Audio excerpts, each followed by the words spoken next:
Hi guys, today we're going to talk about task 2 of the speaking, which I guess is probably the area where you're going to make the most points or you're going to make the most mistakes. As you know, in task 2 you will get a card. We call this a cue card. There'll be a few questions on it. I'll show you some later. First of all, you have 1 minute to prepare. After that 1 minute, you will have to speak for 2 minutes. Now, this is the most difficult aspect of it. Trying to speak for 2 minutes can be very difficult. Remember, you do not have a clock that you can look at. Okay? So you have to get this inner clock working. Okay? That can be very, very difficult. I think something to do is to break the story down into little sections. Okay, try to think about how am I going to give a little bit of background? How am I going to talk about the details of this question? And you have to talk about those points that are on the cue card. There are 4 points there. You have to mention all of those 4 points. So how am I going to include that in there? But most importantly, how am I going to tell a story? I think one of the big mistakes many people make in this section is that they just answer those 4 points one by one by one. Okay, that's not good enough. What you've got to do is try to create a story. I like to speak in a chronological order, which basically means from the first period of time to the last period of time. Okay, so I'm going to think about a storyline. I'm going to create a storyline. And I'm going to try to make this story continue for 2 minutes. And I know that's not easy when you don't have a clock. But if you can break it down, like I said, into 30 seconds for your background, 60 seconds for the main part of the story, and even within that 60 seconds, I think you want to break it down into smaller sections. And then the last part of the story is impact, something that's happened as a result of this story. So that's how I would like you guys to think about how to answer the questions. Don't just think about answering the points 1, 2, 3, 4. Okay, so now why don't we have a look at one of the questions? Okay, as you can see right here, there is a question. That question says, describe something you do that can help you concentrate on work or study.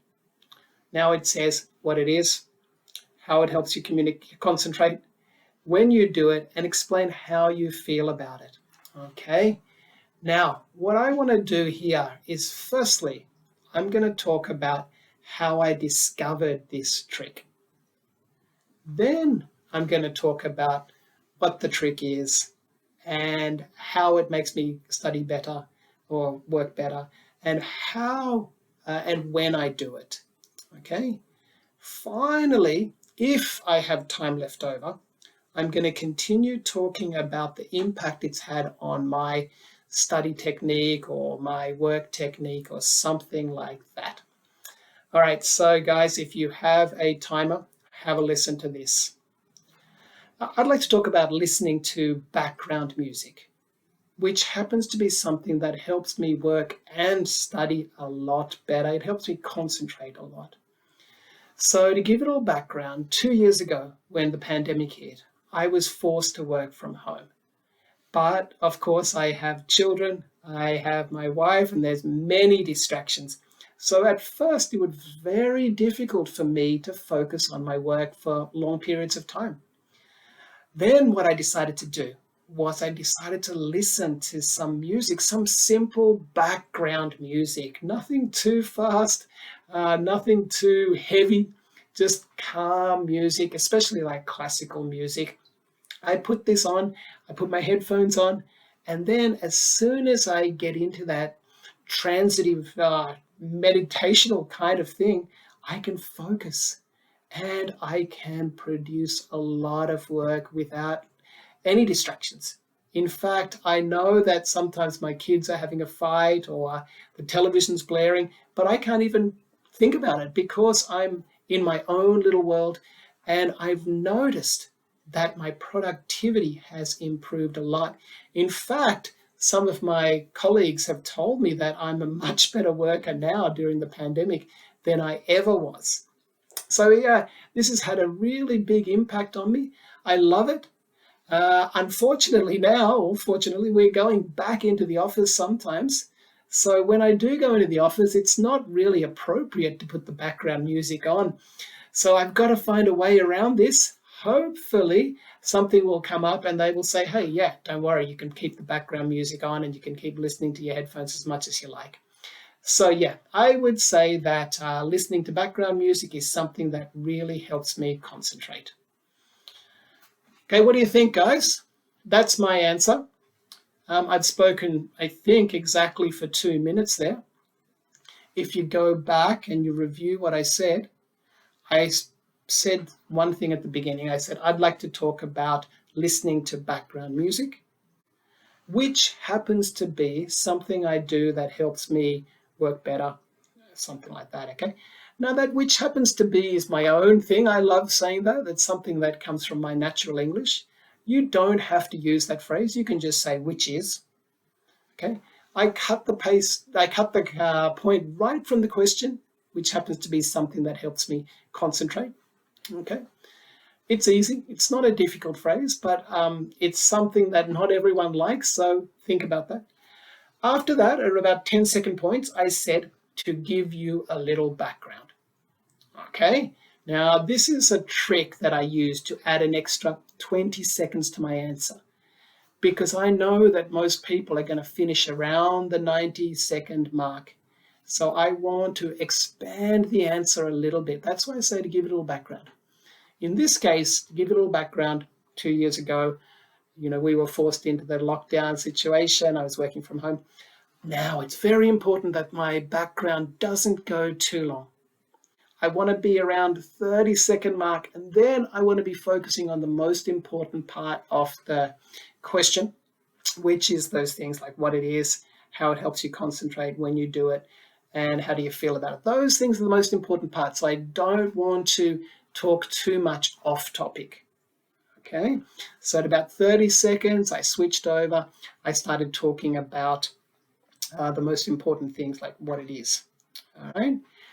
Then I continue that point for, I think it was about 45 seconds. I'm not sure. After that, I realized, I've got to continue this. So I had my impact story, or my, in Japanese, nen no tame. Just something that I can make sure that continues for 90 seconds. This is very important, especially when you're speaking fluently. What happens if you speak very fluently? It's great, of course, but your answer will become shorter because there are less ums and ahs, okay? So if you think about that, you may have to add a little bit more to the storyline. You do not want to stop before the interviewer says stop.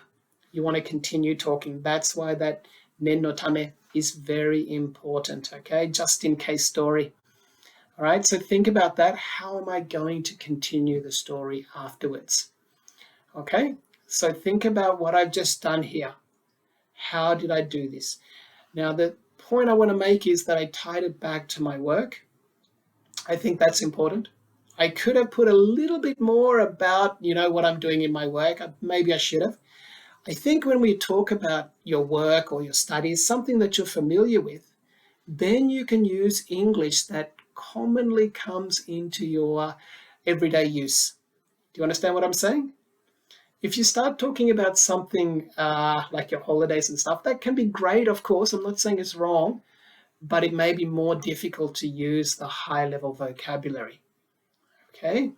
Now, of course, high-level vocabulary is not the most important thing. The most important thing is fluency.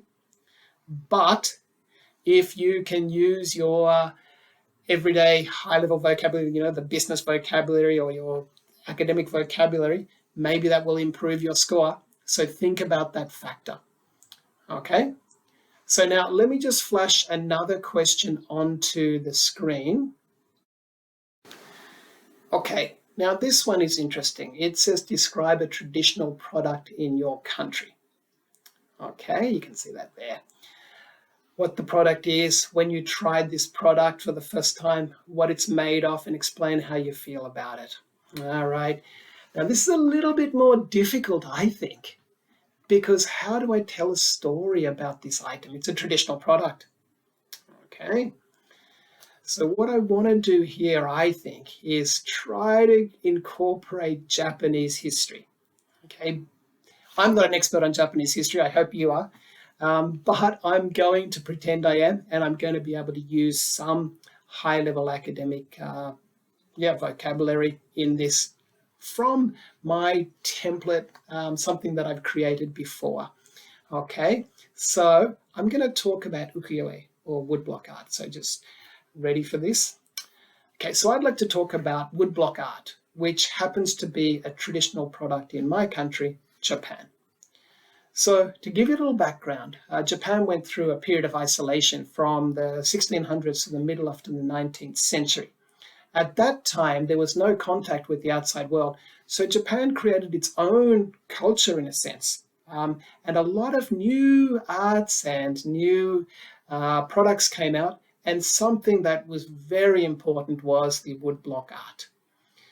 It was extremely important in that era, especially in the Tokyo region, which was at that time booming because the shogun had moved his home to Tokyo. And of course, the city was growing incredibly quickly at the time. Many famous artists at the time were in the area, and a lot of them were unable to get the paper, etc., that they would normally get for painting from outside of Japan. So they started creating their own ideas. They started carving pieces of timber, traditional timber from Japanese pine trees, etc., to make these beautiful pieces of work. They also used their own special colors that were created in Japan, using different rocks and using different items there. The legacy of this product is still seen today. Of course, we can see many famous artworks from that era in our advertising, in movies, in lots of magazines, etc. I love it. I first found out about it when I was in elementary school. I think I must have been in an art class and the teacher talked about it. I think it's very important for Japan to maintain this culture and to make sure that all the next generations understand exactly what ukiyo-e or woodblock art is. Okay, another answer there. I'm not sure how well I did here, and please forgive me if my history is not correct, but that's not important. That's not what the test is about. The test is about how you speak English. And I think I spoke English pretty well there. I told a story. I started with a little bit of background about the Edo period, okay, a period of isolation.